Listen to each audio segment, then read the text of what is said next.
alternative history research show, pyramids, pyramid technology, and alternative history research. Shem Jacobs and Elkman. Ryan with us tonight. How you boys doing? Good. Appreciate you having me. What's going on? Appreciate you being here. Well, I was inspired today by several different videos coming out. One I was trying to find to play before we went live, and all of a sudden it's not showing up for me. I believe it was done by Mystery History Channel or Mystery History Channel 2, but it was about Samir Izvanovich and updates on his work with the Bosnian pyramids, as well as that apparently he just did 3 weeks or 4 weeks in the jungle in Asia. I believe it's Indonesia. I could be wrong. Somewhere in that area, but investigating another pyramid mountain out there. And so it was new to me, and I'll try to find it before the show is done. And then not sure if you guys had a chance to watch the metamaterial and metaphysics Monday episode I did last night, but had an awesome, epic guest from Mexico, Faustino, I believe it is. Don't kill me if I got that wrong, something along those lines. But we played a large portion of a presentation on pyramid technology that he had done before, and how he's doing experiments with electroculture with pyramids, and then he also gave some history showing just ridiculous, like vehicle-sized vegetables that one farmer down in Mexico, close in his locality when he was a child, was growing, and that this guy had claimed it was through knowledge from the ancient Mayans, and that he was right by a bunch of these pyramids as well. What kind of vegetables? There was a carrot the size of a little girl. There was cabbage that were literally 5 to 6 feet in size, like bigger than people. Like one seemed like it was with the leaves out and stuff. It was like the size of this entire flatbed back bed of a truck. And then that there was pictures of them standing in these cornfields that were like 12 to 16 feet tall, and then they had one of like the cabbage with them, and it was like from the 60s or 70s, I believe. Cool. And then he himself now is experimenting with electroculture with, oh goodness, what is the French channel's name? It will come to me. There's one really good channel out there. The guy's in France. I forget the name, but he's been doing it for about 10 years. Different electroculture. And then both through pyramids, making like copper pyramids, as well as now mixing geopolymer into it. And then also with Ormus monoatomics, like I'm doing. So it was quite the awesome conversation. Yeah, sounds like it. The growing of the vegetables thing is interesting to me. Did you ever see Praveen Mohan's experiment where he did that he was like on a table trying to put vegetables in these tiny pyramids for multiple days and see how long it took for them to expire? It was like the most silly experiment ever to try to prove that, because obviously it's not the same as a real pyramid, so I didn't even understand why he did it, but it was pretty funny to me. I missed those ones, and I like a lot of Praveen's work, though sometimes, he gets a little too excited and doesn't really fully go with the scientific method, which would help a lot more in these cases. But it's getting the idea out there, and then it's actually figuring out real scientific experiments that we can reproduce, do, and try out, and that lots of people out there have been showing great success with. John Wayne, pyramids and in Antarctica, right? That's another one that we'll have to do a full episode on. We'll get all the back materials into, and I've got a talk with Eric Hecker again about his experience in Antarctica, where he actually was given a giant panorama of a mountain range down there taken by one of his coworkers while he was there that has a couple pyramids in it, and that he was able to see some pyramids while flying over from where they landed to McMurdo, or one of the other where he was. If you share my screen real quick, I have a picture of Antarctica from the 1950s that is a little bit more detailed than what we get today. Heck yes. So yeah, this is from the Hammond World Atlas of 1957. This is one of my grandfather's books, and as you can see, they show a lot more green area in Antarctica, and there's also a lot more detail of what's going on down here compared to the maps we have today. So I know it's hard to see on Instagram. Still though, right? Like, see how detailed it is. How is there more detail than we're given now? Yeah, this is what we're given now. This is Google. Just for comparison, this is what it looks like now with our advanced technology. But yeah, back in the 1950s, this is what we're working with. So you can see up to the South Pole. According to this map, I mean, it alludes to there being green around this area. I mean, that's my interpretation of what I'm seeing here. Whoa. So I don't know. Hammond World Atlas, 1957. Yeah, keep that up for a moment. That I don't know if we can make it any bigger. Hey, I don't think we can, but Instagram. I was also looking into, like, there's a website that lists historic sites on Antarctica, and a lot of them were these weird monuments all over the place down there. I don't know if they've been renamed or I don't know. But yeah, this is another map of Antarctica. You can see it's pretty much, they say everything's frozen, no green land, less detail.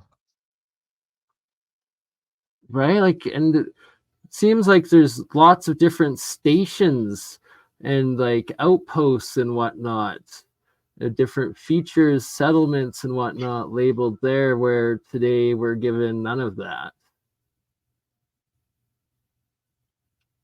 Yeah, really strange. I don't know. And were you saying that there was pyramids labeled in that one, or no? Oh, no pyramid. I didn't notice any pyramids on here at all now. Mount Sedley is labeled, but I mean, no signs of it being man-made or anything like that, according to this. And shout out Elkman. Yeah, in the old Island. In this atlas from 1665, it doesn't even exist. The North Pole does, but the South Pole isn't on here. Shout out Calyx. And thank you, Calyx member channel. Appreciate it. Were you gonna hold that up, Elkman? Ooh, got some fancy OG technology.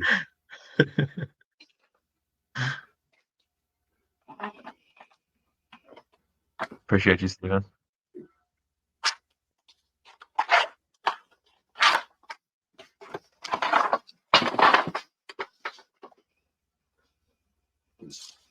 Sorry. Frickin' still need to figure out my stupid. Do you know much about Pyramid Mountain, Bernie? Pyramid Mountain, which one? Near you? Near me? I thought there was one somewhere up there, like near Banff or something. Not to my awareness, but would not surprise me at all. And I'm gonna have to search this now.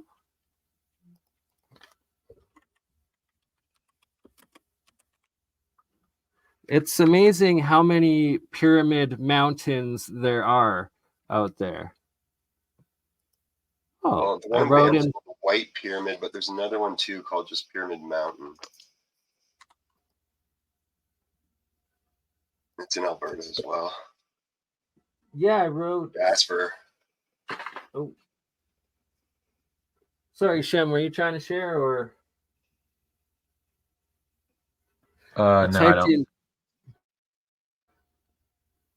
Pyramid Mountain, and it says Pyramid Mountain, Alberta. First thing up. Not seen this. Got me a new mountain to hike. Oh yeah, in Jasper. Yeah. Mount And then there's the White McKinley. Pyramid in Banff too. And Mount Merlin, apparently, right close to Pyramid Mountain. Fascinating. That don't really look like a pyramid, though.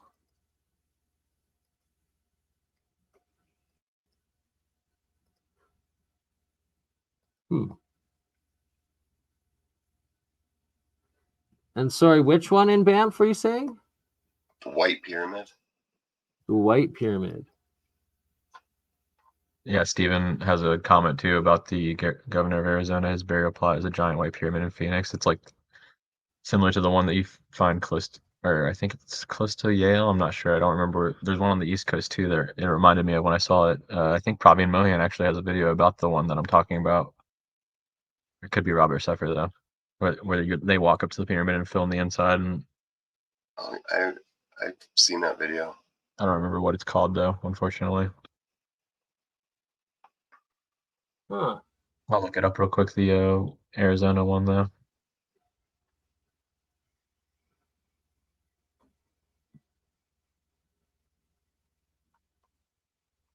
Yeah, Hunt's tomb.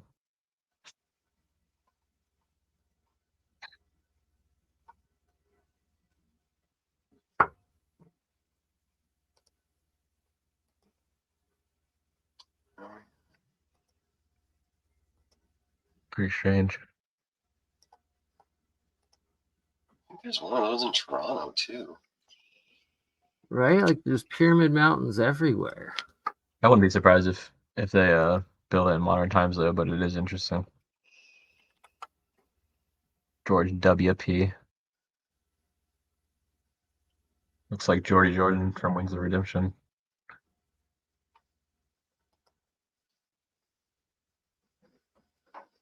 What do you guys think about the these more representations of the Dendera light bulb around Egypt? Do you think that's what that is right here on the left? Definitely looks like it. Yeah, these symbols are found in multiple places in Egypt. Wow. I was unaware of that. Like right here. Google Earth found it right here. Not sure what they would represent in hieroglyphics, but yeah, there's I think 5 different locations I found them at. Well, 5 including the original. That looks like a light bulb, just Egyptian style. That's wild. And does the snake mean current or electricity? Potentially that's below it. It could. I would like to hear other interpretations of what it means though. Because symbols, have multiple meanings. There's a picture's worth 1,000 words. So a symbol can mean 1,000 different things. And it's not that the modern translation of ancient Egyptian hieroglyphs is wrong. It's just that it's not all there, not all the understanding. And well, Egyptian history is completely messed up. I mean, multiple chronologists have different opinions about how it started. I mean, there's 4 or 5 different first kings of Egypt. It's hard to figure out exactly where it all began and who's who, because a lot of them have the same exact story but just different names. Oh, absolutely. And it's ridiculous how ridiculous the official Egyptian history story is, and what they still try to claim and teach today. Yeah, I kind of agree with Magneto in the chat too, that it could be a plasma light bulb, like those plasma globes you get. 100%. Like, because it could just have a gas in there that reacts to whatever power is being generated from the pyramid. Exactly. The electrostatic energy in the area activates the vacuum tube, plasma tube, and turn it into a light. I wonder what else it could be, though. I mean, just I don't know. If you think, because people do speculate that the pyramids were a way of generating energy, so maybe they're some sort of battery as well. Because why would I mean that's a pretty huge light bulb. You'd think it's impractical to make that a light source, right? So I mean they probably had alternative light sources if we're considering that they had electricity back then. What do you think? It's a homunculus or something? I honestly have no idea what it could be. It's one of the weirdest things I've ever seen. I'm not ruling homunculus in a jar out. That could be. That's funny. I mean, And historical texts talk about them using different various oils to power lamps underground, right? And or inside of their structures. So they had like long burning oils that they specialized in. So I don't see them like so that's the mainstream narrative, although it's not talked about very often. So maybe they didn't even need electricity because these oils could have had multiple effects on their body. Maybe they were actually like good for them to consume the fumes from the oil since they are inside, right? Yeah, We're talking about plants that are sometimes extinct today or unknown yeah, what they are. So yeah, they could be potentially. biogas digesters. Like the pyramids could even be gigantic biogas digesters. Basically, you throw a bunch of like compost into those things that John Levi was showing out in the desert, and then it creates a gas enough to power electricity. They're pretty cool. kilns. Yeah, those kilns, like that's why most of them aren't burnt, because there's something called biogas digesters, and it was a way to create power with rotting vegetables. So I speculate that like that was a big farming area before, and then they just dump all their rotten crops or like waste in there, and were powered that way in the past, possibly. It's very interesting, but Biofuel. because in Spain you have the same exact type of ovens in the old Carthaginian cities or Phoenicians. So it'd be interesting to find out based on like what you're saying if both those places had like a large agricultural history and maybe there's something to what you're saying. Yeah, I'll bring it up. But I mean I don't know. Yeah. If you're able to share, for sure. So this is in Ohio, where you live, one of the mounds / buried pyramids that you've been exploring. Yeah, this is Jeffers Mountain in Worthington. It's in the middle of a neighborhood. As you can see, there's houses surrounding this. For some reason, they decided to spare this mound, even though they've torn down some of the largest ones. Like, for example, there used to be a mound on one of the busiest roads in Columbus called Mound Street that was apparently torn down to make room for a road. But this one here you're looking at still survives north of Columbus and basically an area right north of OSU campus, like 5-minute drive. But the interesting thing about this is that the entire area around this is likely man-made as well. Like when I'm driving to get in here, this goes down into the river right here, but it's multiple layers going up. And do you mind making that full screen for us? Yeah, and then sometimes I'll walk down here with my dogs and stuff down along this river, and you can see old brickwork along the river where there used to be like boats or something. I don't know what would be there, but there was just like brickwork and docks and stuff set up all along the river. And really? I don't know. That's really amazing. You're gonna have to get us some footage of that too. And you're probably bang on with that entire area is like man-made and terraformed constructed. Like first off called Pyramid Street. So clearly there were multiple, and the fact that when we look at such sites as the Bosnian pyramids and all the research and discoveries Samir has made, and showing that the entire valley, including the waterways and systems throughout it, were all terraformed and constructed and part of the purpose and function of the sites. This area, well, in history they give multiple reasons for the earthworks existing. Some of them are even as simple as they wanted to be able to get inside the castles during a siege, which sounds insane, but that's what people like Herodotus and Diodorus of Sicily say, and they're some of the most important historians that we have access to. But the area that this mound in that that we're looking at now is located in is like a hotspot for mountains in Ohio. And as you can see by this plaque here that's at the site, I believe that this one right here is the mound, and then this is an older, larger mound, and then there were earthworks all around this area as well, but none of them survived to this day. They have one little area that's I guess maybe this is where the wigwam was or something. That they, for some reason, they kept this. I don't know. It's just really silly to me. Well, it's to but show it's there. insignificance. Oh, it was just this one little hill with this one little foundation that was wood that rotted away. Nothing to see here. Don't worry about whatever we excavated and destroyed and removed while building on these sites.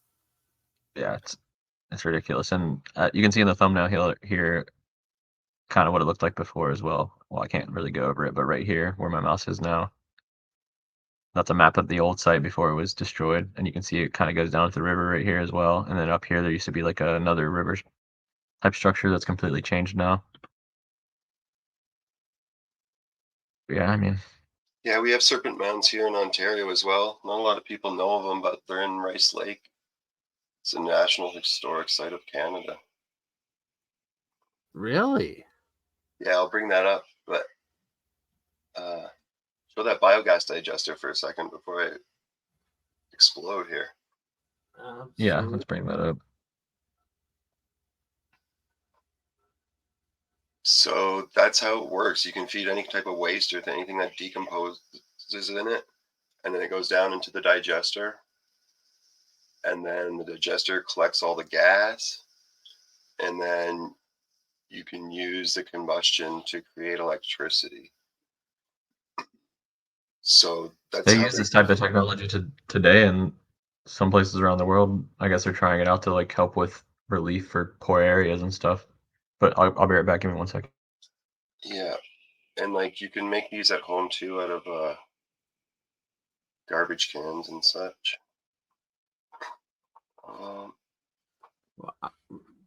We're gonna have to try one of these. Just make your own biofuel. Yeah, like this.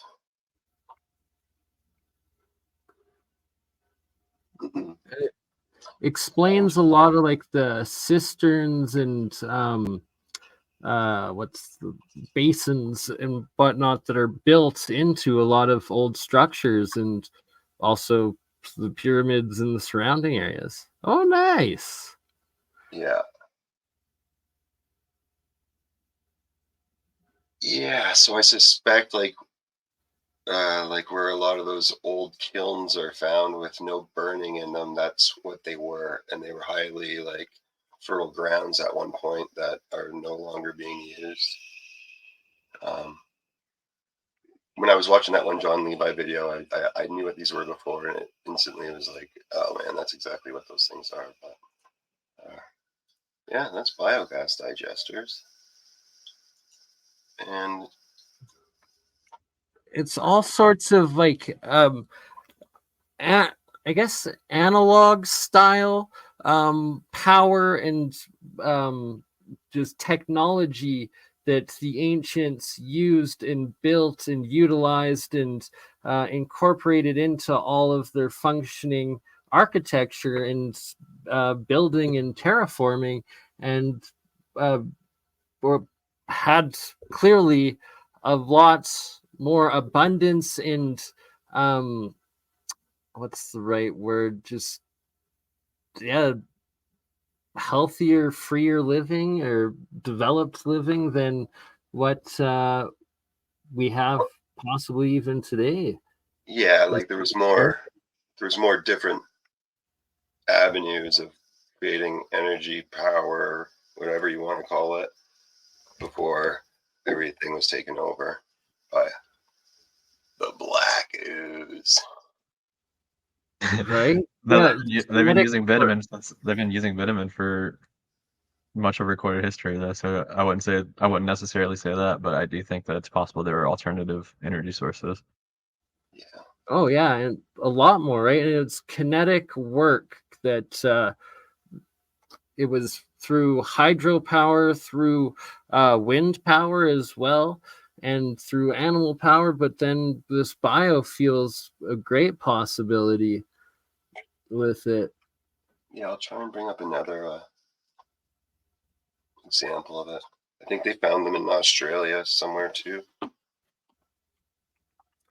And making different gases, that's also can go into utilizing in the function and industry of both airship potentially, as well as gases for plasma lights and stuff like that.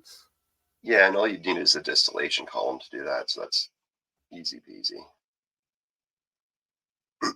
But yeah, you are dead on with that too. And that's what I was thinking when Hans was mentioning last time too. He was saying that there's like a theory that the pyramids run like recreating hydrogen.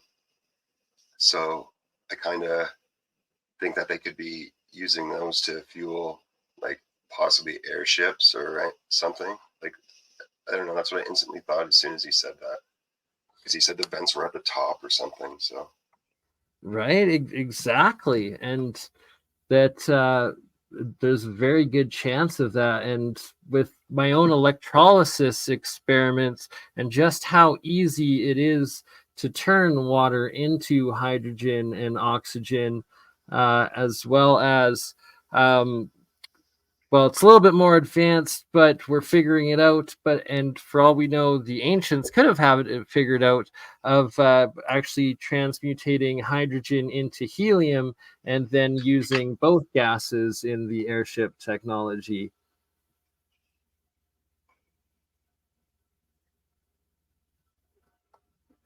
Stephen, not yet, but I will be creating one very soon. oh gosh. Shout there. Shout out Mystery Eon as well, my Sherry Anilani, Mindful Exposures, Anthony Williams, not really here. Everybody in the chat, thank you for being here today. So what you're showing right now, Elkman, they're building with brick biodigester. Yeah. So yeah, Looks like a lot of the runes that we find all over the place.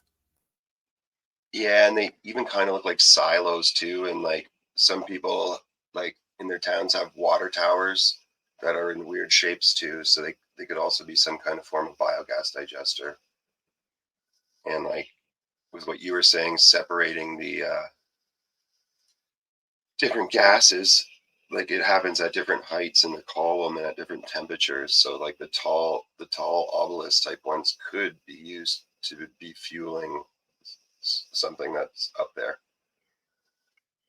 Well, especially the vents at the top, and then the turn of the century, all of the Art Deco style building towers that literally had airship boarding top roof, or yeah, the tops, I guess, whatever you call it. Yeah. I just don't understand why they would stop using it. Well, they claimed the hydrogen, they were filling them with hydrogen, and then it was dangerous and they exploded in the Hindenburg. But I personally suspect and feel that was like a false flag to cancel them and like eliminate them, when most likely they were probably using helium, which is exponentially safer and easy to do potentially. But that will be a whole other episode that will get into the details of it. And also that there's the potential that the airships could have, turned into off-world or interdimensional craft. Lots of the times, supported UFOs are like the bigger ones are these cigar-shaped ones that, who knows?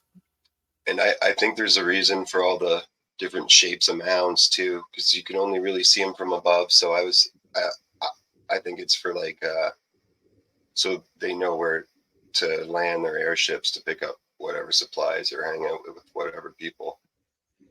right, explain all the geoglyphs literally all over the world, everywhere, and the rationale behind them, right? They had Yeah, to have. even in Ontario, there's hundreds of them, like the rat mounds, there's squirrel mounds, bear mounds, like whatever. So yeah, I do think there was a lot more air travel in the past. No doubt about it. With the geoglyphs, the only possible way or reason for making them is from viewing them from above. So it had to be for someone. Yeah, I mean, this is the Zeppelin talking about how they could cross the Atlantic Ocean in 43 hours. And at the bottom, compared to the Queen Mary, which is the old way of crossing, it took like 5 days. So they're able Under 2 days in an airship. That's crazy. Yeah, and these airships had a lot of stuff inside of them as well. Like this is the construction of one of them, and you can see how massive it is. But they had like sleeping areas, like a dining room. There's some pictures available of that online.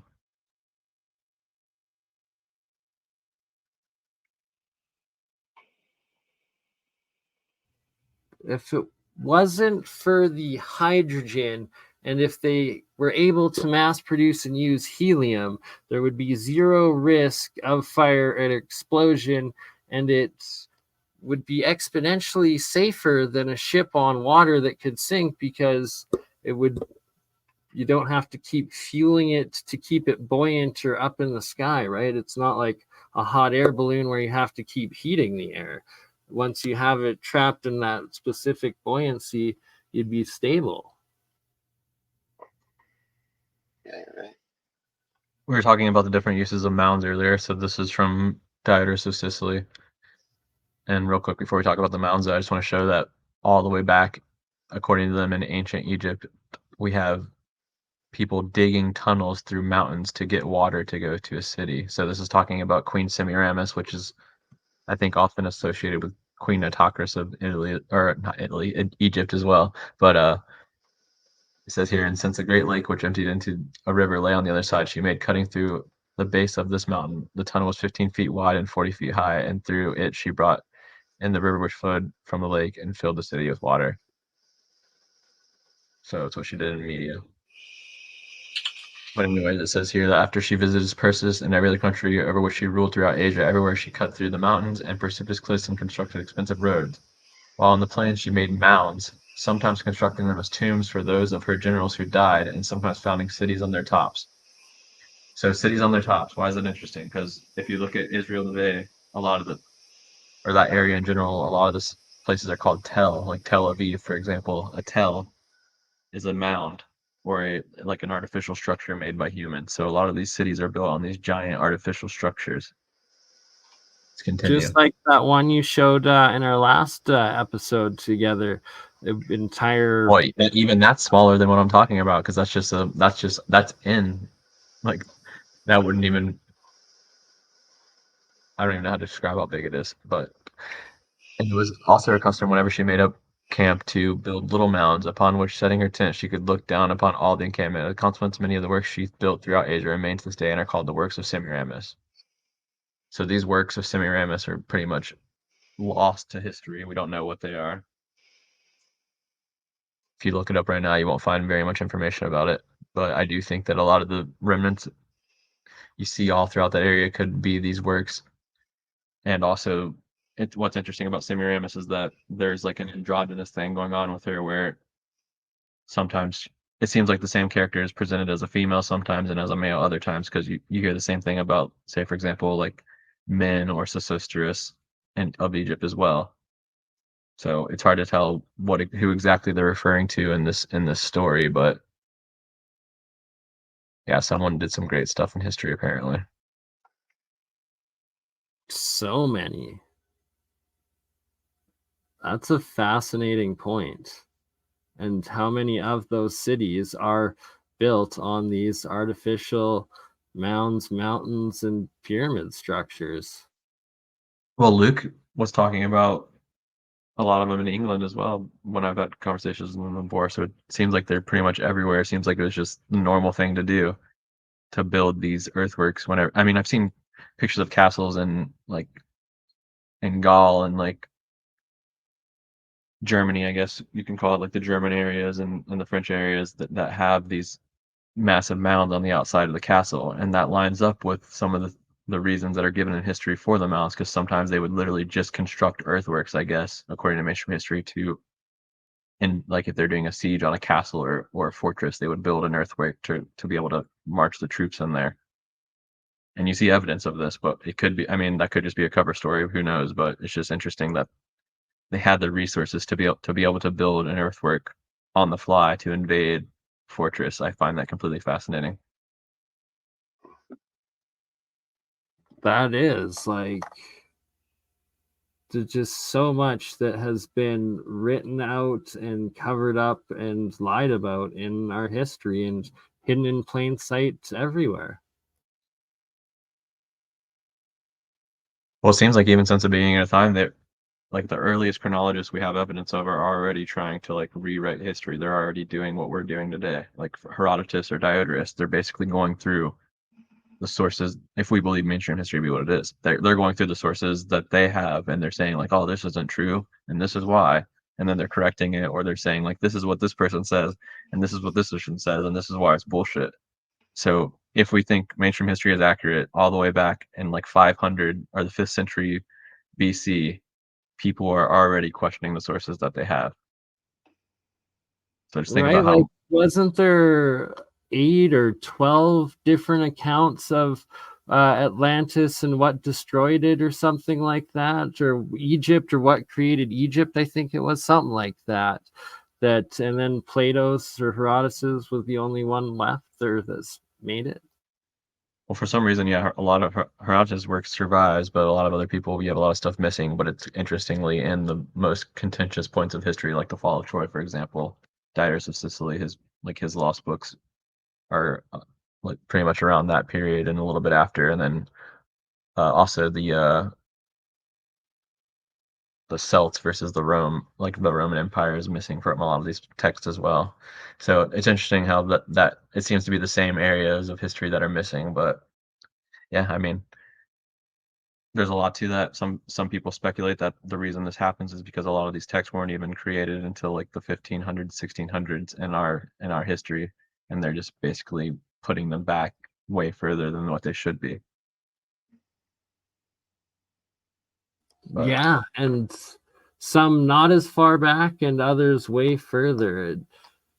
It, we man, flamenco, there's just so much to it, and it's so intriguing because it's like you wonder what he could be right about, and then there's just so much that's there's way more than flamenco who's questioning history. Like there's I I can think of 18, 20 different people who are doing the same exact thing as flamenco, and a lot of them are unconnected. I'm talking about over the last like 300 years. So he's not the only person who's questioning this stuff. It's just obviously, it's pretty popular right now with what's going on with Tartarian and everything like that. But like people like Isaac Newton, for example, question history. yeah. Like there's like these few German scientists in the 90s or whatever who were doing the same thing, but I'd never heard of the same work that was based off flamenco's work. I mean, there's so many sources. All these people are just saying that Scaliger Batavia's history is not correct. See if I can pull some of this up actually. Oh yeah, Semiramis is allegedly also responsible for Babylon. Was the last thing to show with that.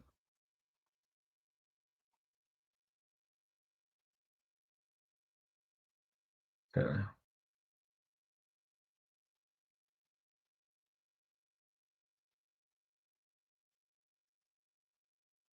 Yeah, so here's some people who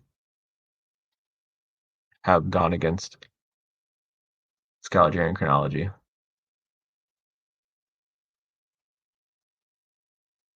E. Bickerman, he's a very prominent modern chronologer.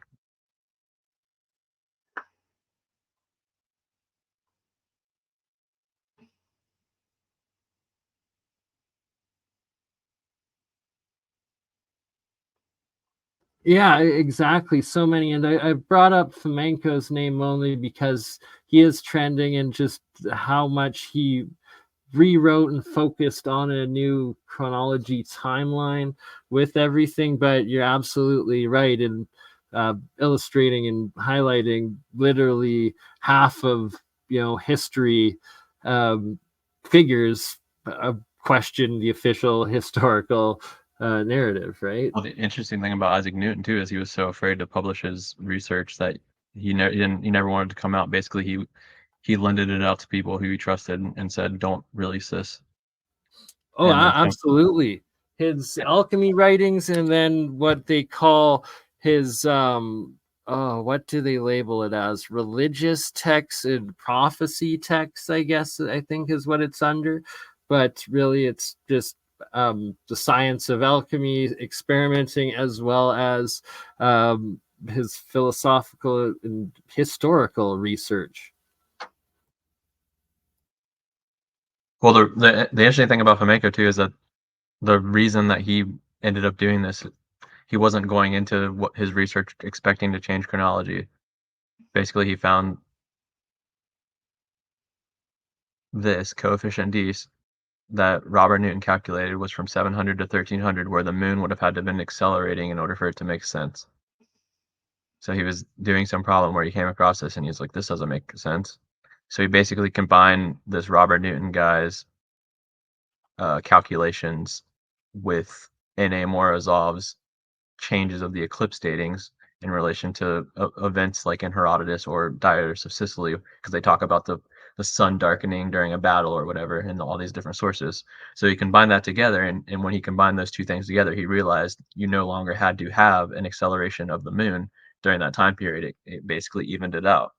So when he did that, he's like, okay, well, chronology is wrong. So that's when he started going back through every single source in history, literally every single source, and reading the source and dating it and getting all this extensive research done through everything to determine his thesis that a lot of these texts were basically either forged or created between the 15th and 17th centuries in order to create some sort of false narrative for whatever reason. He doesn't say Scaliger and Petavius are intentionally doing this. He alludes to that they could have genuinely been trying to make a real chronology, but for some reason there's someone else, a higher power behind this, that seems to be causing this.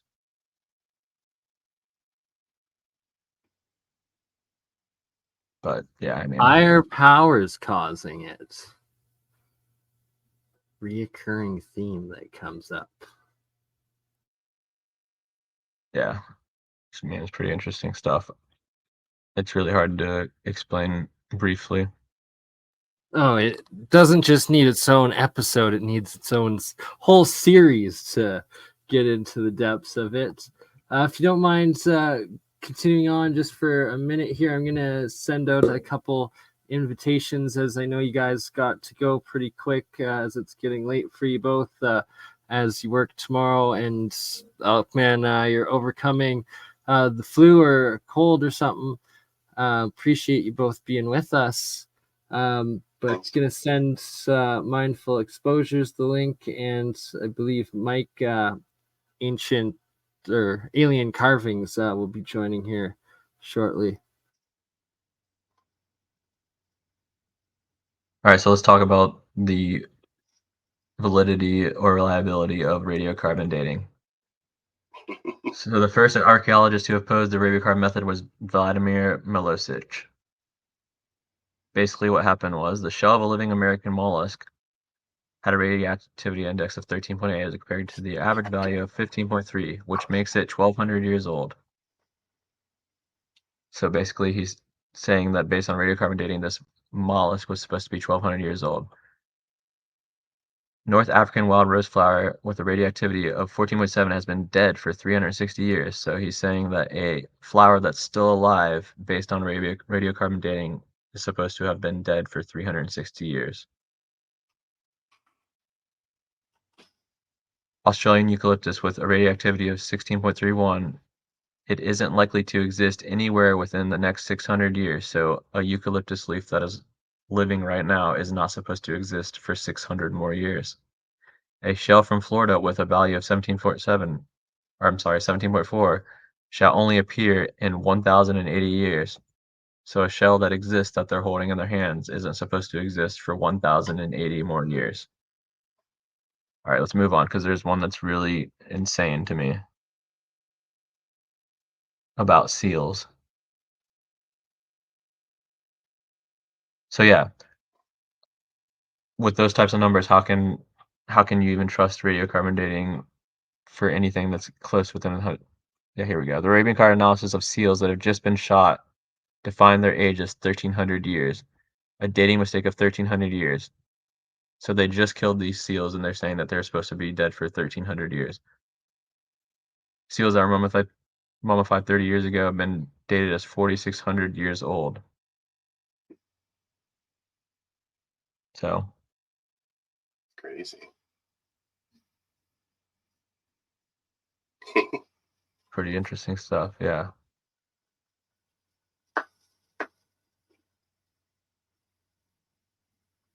Petrified tree logs through multiple sediment layers has entered the chat. It's a comment. It's a good one.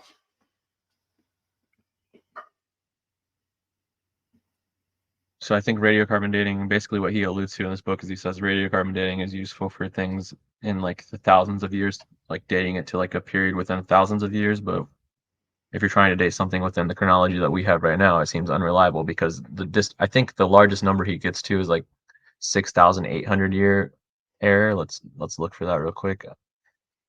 I don't remember off the top of my head, but I think the largest number was like 6,000 years or something. So just think about that for a second. Our history is like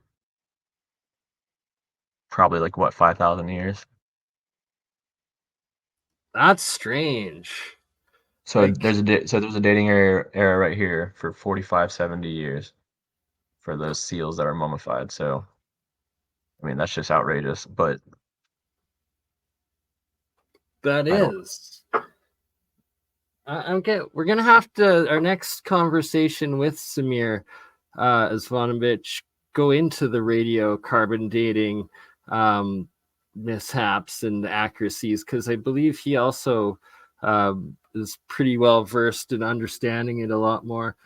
Maybe even when Mike comes on, I'll ask him about that later tonight. He might know a bit more, as I know he's been trying to figure that out with labs, and just that sort of inaccuracy is mind-blowing. And if it is that inaccurate, it could make sense on why they made it the standard if they're trying to hide and mislead official history and dating and stuff like that. yeah, I'm not sure what the argument is for why it would be so off. But there's another part in this book where he talks about the temples of Egypt. I'm trying to see if I can find that. It's so long. Basically, he uses the Dendar long and short zodiac to kind of prove the year they were built in based on the picture of the zodiac's position in the temples.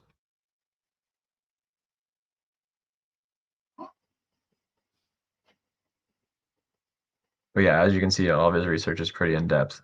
It's not just like he started in I think 1972, and now we're in 2023, and it's still going on to this day. Like the 8th volume just came out like within the last 4 months of his chronology. The 8th volume just came out, so like this is still ongoing research. Right?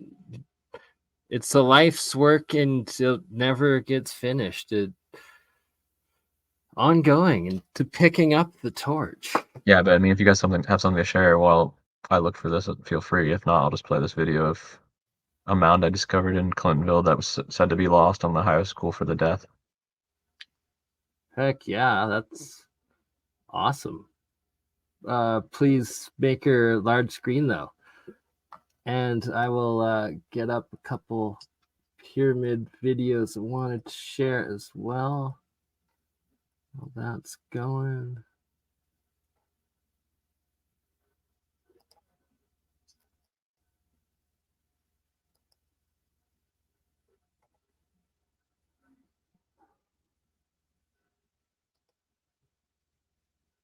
I just don't even understand why they would lie about history. I mean,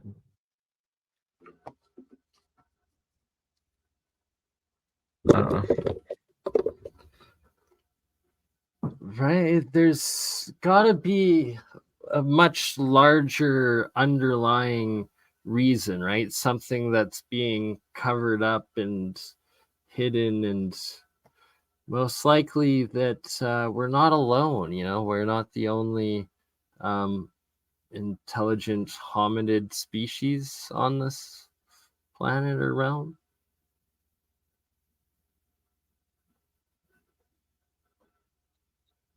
Yeah, please do, Stephen.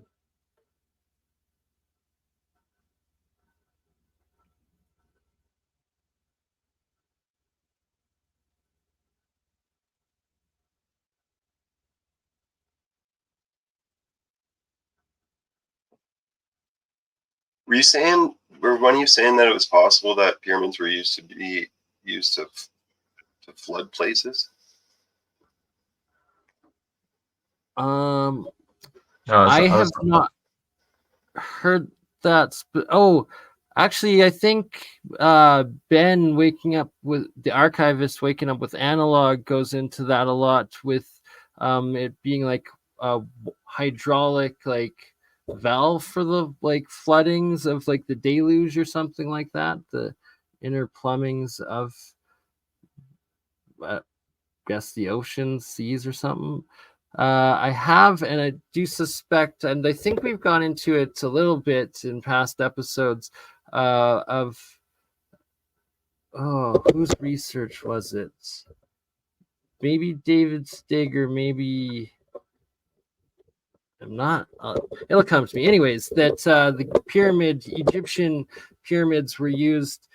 They have underground shafts leading out underneath the deserts, as well as connecting into the Nile River in several places, and that they were used for irrigation and water management, and a huge part of their function was hydraulic.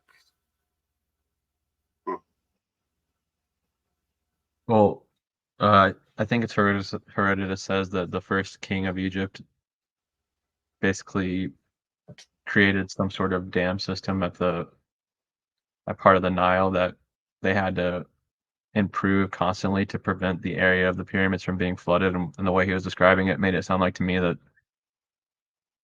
it could be used as a weapon to flood the area of Cairo. And then you do have a lot of Egyptologists that talk about the Sphinx and the pyramids being underwater at some point. So when I read that and I thought about that, I did think it was possible that the Nile does have something to do with that, and a lot of those dams and stuff around there, if the dam still exists to this day, because we're talking about ancient sources that I'm referring to. But they were talking about back then how I think his name was Men built certain dams to control the flow of water in the Nile, and they even refer to it being able to flood Cairo specifically. Really, gonna have to read that and go over that in depth. As what past episode we did with Luke, shout out to Ancient Historian. We'll have to do another episode with him specifically going into this. Is that there's a lot of canals throughout that area as well, and just the floodplains of the Giza Plateau. And we were looking at it on Google Earth there, and it seemed like it was just a giant agricultural area that was used to be used for farming.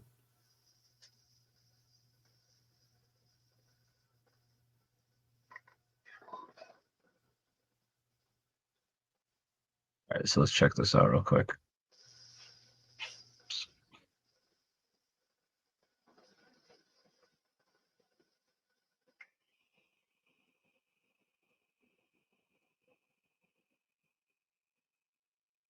The images known as the round and long zodiac nowadays have been found in the Dendera temple in Egypt. Multiple attempts in the 19th and 20th century astronomers find ancient solutions that would fit the horoscope depicted the zodiacs have failed to yield any results.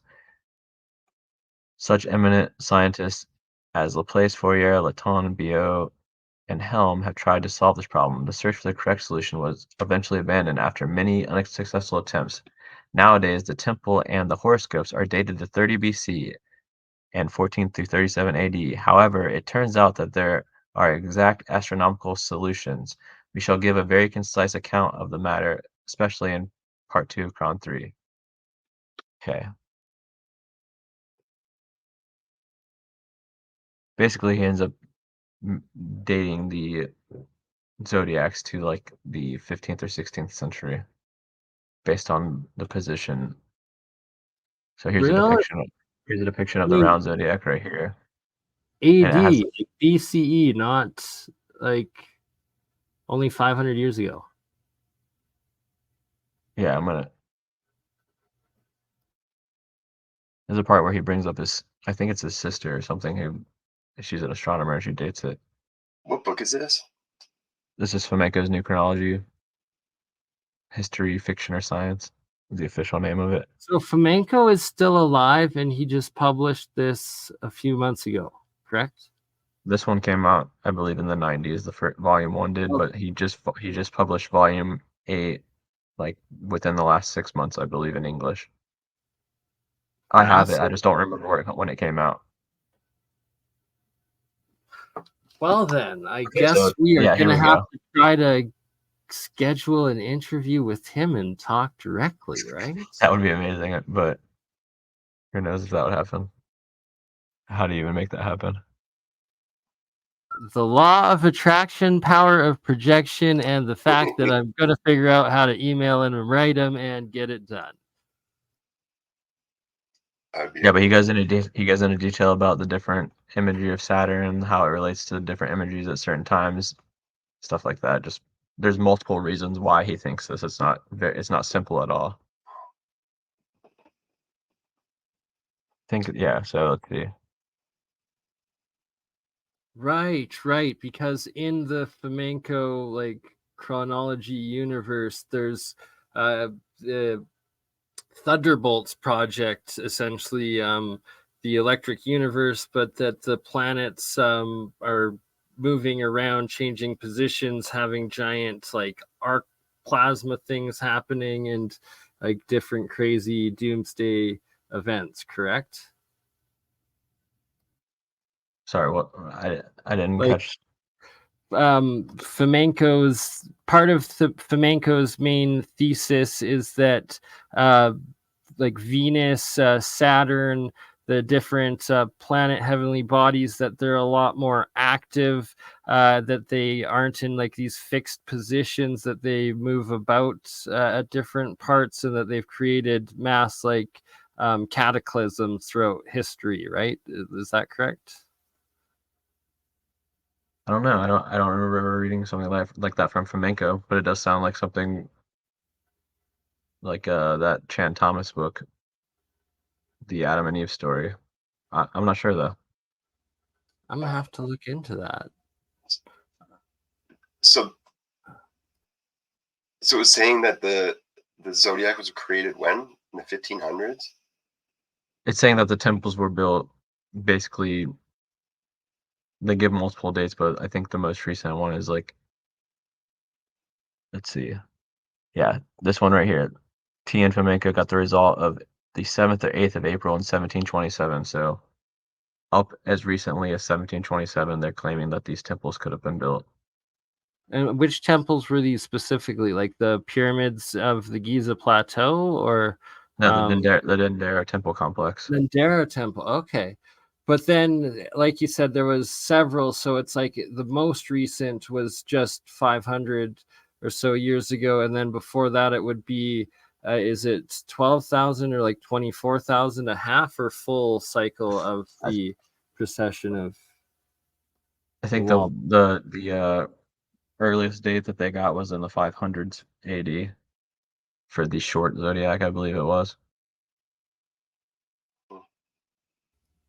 But yeah, they go into all these details about different gods that are depicted. So I believe my understanding, if correct on how it works, is that it would have been that it could have either been built just that most recent time, 500 years ago, or then the time before that, it would have had to be pre-cataclysm, like during the Younger Dryas time, either right around the time of the catastrophe or an additional 12,000 years, like so 24,000, or is it 26, whatever the precession of the equinox time is. Like, well, I don't remember the date that Chan Thomas book gives for the last cataclysm, but I do know he says they're very frequent, and I found that book absolutely fascinating. I don't know, there's just so many possibilities of how often the cataclysm could be happening. I mean, absolutely. Example, like people like Jason Sears give 138 years, so 138 years is like the fastest one I've heard of. But like, 100%. To clarify, what I was specifically speaking on was the official geological, archaeological time frame of 12,000 years of official time being the Younger Dryas time frame of the last ice age, and then it's like melting, the cataclysm that Graham Hancock, Randall Carlson, and so forth have put forward the evidence of. But either way, it was when all the megafauna died off, and supposedly when man came up or whatever, and there's no sort of history before that as far as civilization goes, I guess, in the official books. Point being that it's also the cycle of time of the precession of the equinox, or what they call the wobble of the earth, the amount of time that it takes for the precession of the different equinoxes to circle through of what rises on the horizon and make it back in a full cycle. And the point of all of that was the main cataclysm destruction that I put as a time frame of epochs, as opposed to the possibility and likelihood that there have been multiple very severe cataclysms or worldwide event destruction since that time, wiping out civilization quite frequently, it seems. I'm gonna stop my rant now. Well, to me, it seems like a lot of the stuff is just keeping track of where certain things are in the sky for some reason. Now, is that reason a cataclysm? That's up for debate, but it does seem likely because what other reason would they have? But that also, based on the time scale you're giving, that means that people have been passing down this tradition for thousands of years. So to me, the more practical idea is that it is a lot shorter, because I don't think people would have been able to pass down those oral traditions or written traditions for as long as we would be imagining with that time frame you're giving. So, but a very important thing in Freemasonry and a lot of these mystery religions is the two pillars. They have the pillar of the sun and the pillar of the moon. One is supposedly, they're both written with this secret information on them. One is supposed to be able to survive the water cataclysm, and the other one is supposed to be able to survive the fire cataclysm. So that's why there's two of them in some circles, is to preserve this knowledge based on which cataclysm happens, because apparently there's two different variations. Yeah. They also need to track them so they could travel, like nautical. Yeah, I mean that's another good point about why they're important. But the way what I'm talking about is, I guess, if you read a lot of mythology and a lot of these ancient texts, they're talking about, like Orion shooting his arrow at this certain bull, or someone cutting the bull's throat. You see what I'm saying? Like they're just like the serpent coiling around this certain constellation. So it seems to be, if you believe astronomy or astrology at all, it seems to be describing the stars or the bodies in the sky moving in certain ways for whatever reason. And Osiris and Dionysus have a lot to do with it, which is apparently the Sirius star system. And a lot of these random myths around the world, and like even from the craziest conspiracy theory to like real life historical things, for some reason have something to do with the Sirius star system. Yeah, even the Dogon, right? And once again, Sirius is Osiris, and Osiris is given credit in a lot of these old texts as being the first king of Egypt for some reason. So when I was talking about Sosistrus and Men and all these people earlier, for some reason, Osiris is also the same as them. It's really confusing. It's very confusing stuff. I don't claim to know what I'm talking about. I'm just saying that's what they say, and I don't know why they say it. Right, the common theme everywhere, and that you're absolutely right that there's like it seems like the world or there's Armageddon, like destructions, cataclysms have happened time and time again, and that most of the time there's these different gods that are responsible for it, and that somehow what's happening in the sky above somehow affects it all, right? Like it happens during these certain like movements of stars or different phenomenon, stuff like that. Records of like the sun not rising for days or it reverses and stuff like that. Well, here's a guy with a musket on the back of a horse during the biblical apocalypse.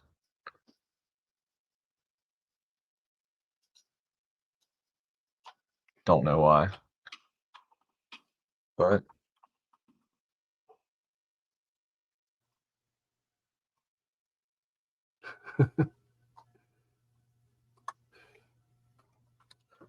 Mind-blowing stuff.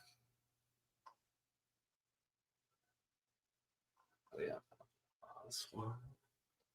So when we started out, Elkman mentioned White Peak and Pyramid Mountain in Banff. Yeah, the White Pyramid. Or the White Peak there, and then I guess Pyramid Mountain is in Jasper, which is 100 kilometers north of the site. Very, very sus spots. I am going to have to check them out.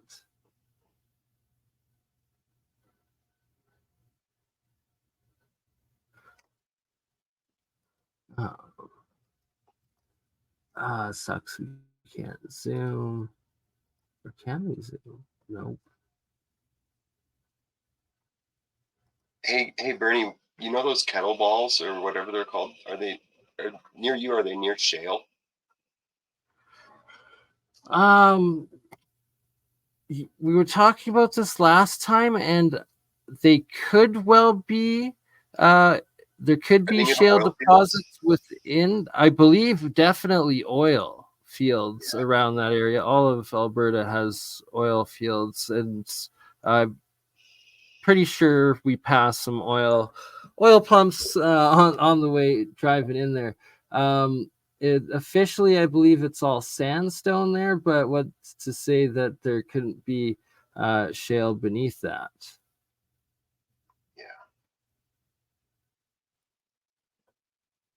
Yeah. Pinnacle Mountain also in Banff. This another one very sus. I'm gonna have to check out.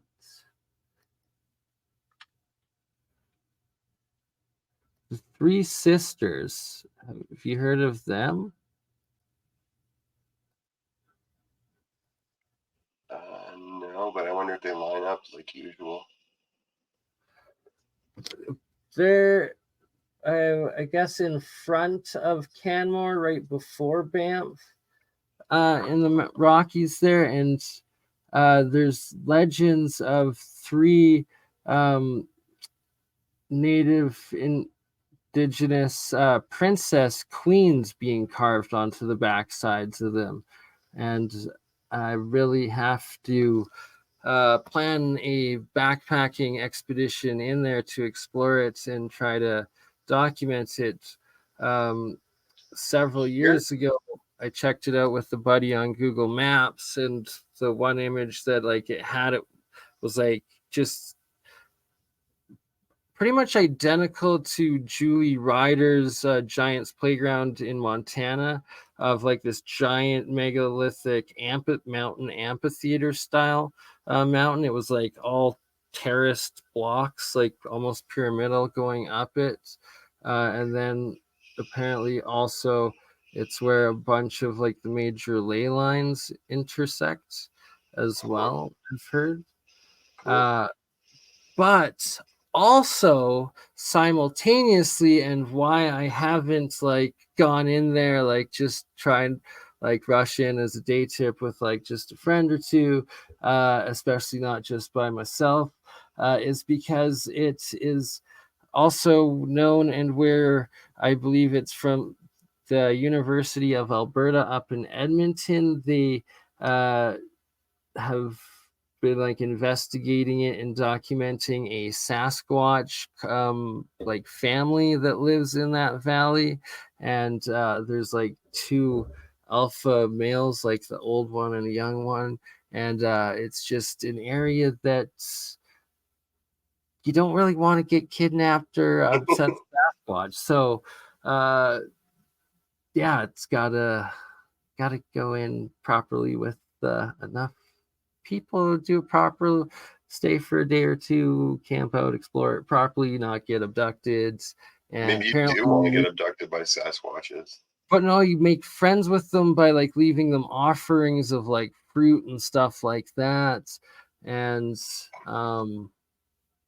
yeah, there's a whole series I saw on YouTube released by a professor of the biology department in U of A in Edmonton. And last I heard, they were applying with the Canadian government to get, they had enough evidence proving the Sasquatch and documenting it to get it on the endangered species list. This was several years ago, and I've never heard of it or been able to find it since. So I'm gonna have to look into that one again too.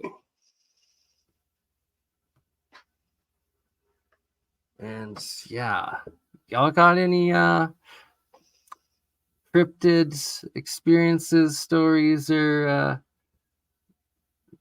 events you want to discuss or questions? I've never had an experience with any cryptids, but it'd be nice to have one. I can't recall any either. I've seen like a big blue fireball in the sky, and it just kind of like it wasn't like a meteor or like a comet or anything, but it was like hovering, and then it like kind of flew off. And then like I went home that day, and then other people had posted videos of it on YouTube. That's epic. Yeah, they're all gone now, though. They're all taken down, every single one of them. That's why I created a YouTube channel. Like this was a long time ago, so I could save them all because I had no way to save them, but they were all deleted. Right. But yeah, that's kind of interesting. But if you go back and I researched it, and they say that it's been happening for years, and like people always say they see these big blue fireballs go into Lake Huron, and that's really close to where I'm at. So yeah, there could be some paranormal something or other happening there. Sounds like it. That's epic, brother.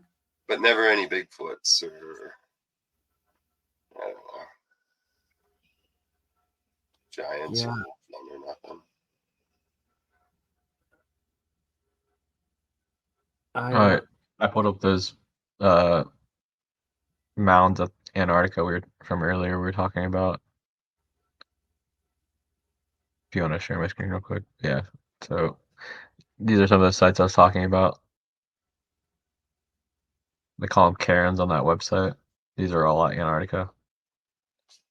But you can go to the Karens. The Secretariat of the Antarctic Treaty website, and it has a list of all these sites. A lot of them don't have pictures, but if you search, sometimes you can find some. I've got one of those I found on Google Maps. It'll take me forever to find it, but for some reason, you see a lot of these in North America too. I don't, just in like in the middle of the woods, or if you're like canoeing or something. Because the few times I've been canoeing, I've seen sites like this. Well, are they burial sites? And also Well, some potential. sources say that they're like burial sites sometimes, or they're just places where for traveling to point to know which direction to go next. So like landmarks, I guess. That's the story I've been giving when I asked about what they were in North America, at least. Yeah, there does appear to be many of them on the Canadian-US border from what I've seen. But this one right here that my mouse is over, if you can see my mouse, the HSM 67, so Site 67, the Granite House Rock Cut. So there's a house apparently made of granite, but a lot of these don't have pictures, like I was saying.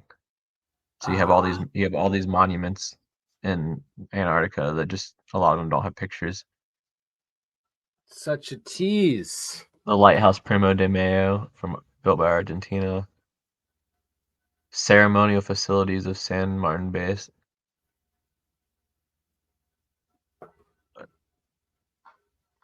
Yeah, you get it.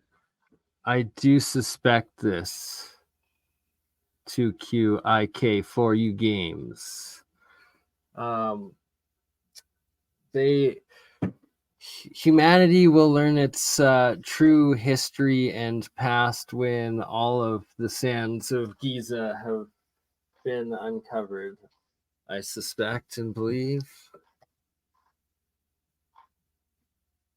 Or when the ice of Antarctica melts. Yeah. Right, because another possibility, of course, was the crustal displacement, and like during Einstein's life, it was a giant debate, and that in the end, I believe he said that he sided with this catastrophism, pole shifting crustal displacement theory.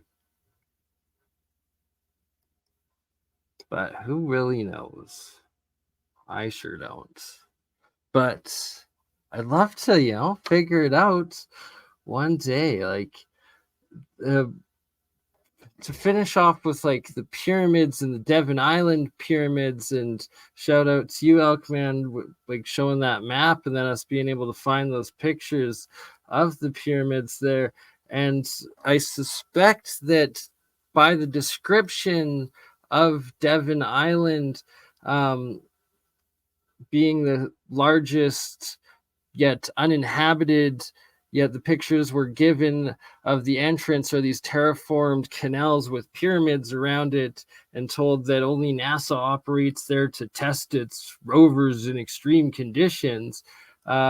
I suspect that it's one of the 4 islands in the Mercator maps, and like that supposedly surrounds Mount Meru and the North Pole, that have like separated by the rivers in, and that could that Devon Island be one of those 4 that either had like pygmies or giants written on it that inhabited it? Possibly. Next time, maybe we could get into some North Pole maps. I've got a lot we could get into, really old ones. Yes, please. Let's aim for that. Possibly tomorrow, if you're down for doing it again. I'm down. Can do part 2 with Woo Woo Wednesday. I will just check if Wednesday right now. Early Woo Woo Wednesday. Right, exactly. Woo Woo Wednesday. I can edit it and put it, release it for the morning. It's officially Woo Woo Wednesday, going into part 2. But we will be back for official part 2, tonight or tomorrow, I guess, depending what time it is where you are. It is now 12:30 where Shem is, and Elkman, so you guys need to get to bed, and we will see you tomorrow. Any last things you wanted to discuss? Yep, appreciate you having me. Shout out to the chat. Appreciate you being here. And Elkman, I know you and your family fighting the flu or a cold or something, feel better and get some rest, and hopefully we'll be able to see you guys back here tomorrow, but we'll aim for a little earlier in the night. Sounds good. I'm going to play a bit of last night's pyramid technology presentation in electroculture here, and should be back shortly for part 2 with Mike from Alien Artifacts, or Ancient Alien Carvings, I believe it is. But the Mexican glow in the dark carvings, artifacts, big update. I guess the 2 supposed mummies from Peru that he had purchased, there's been an international ruling on them, and that they are also, well, anyways, well, we'll get into it with them. For now, I'm going to play some pyramid technology from yesterday.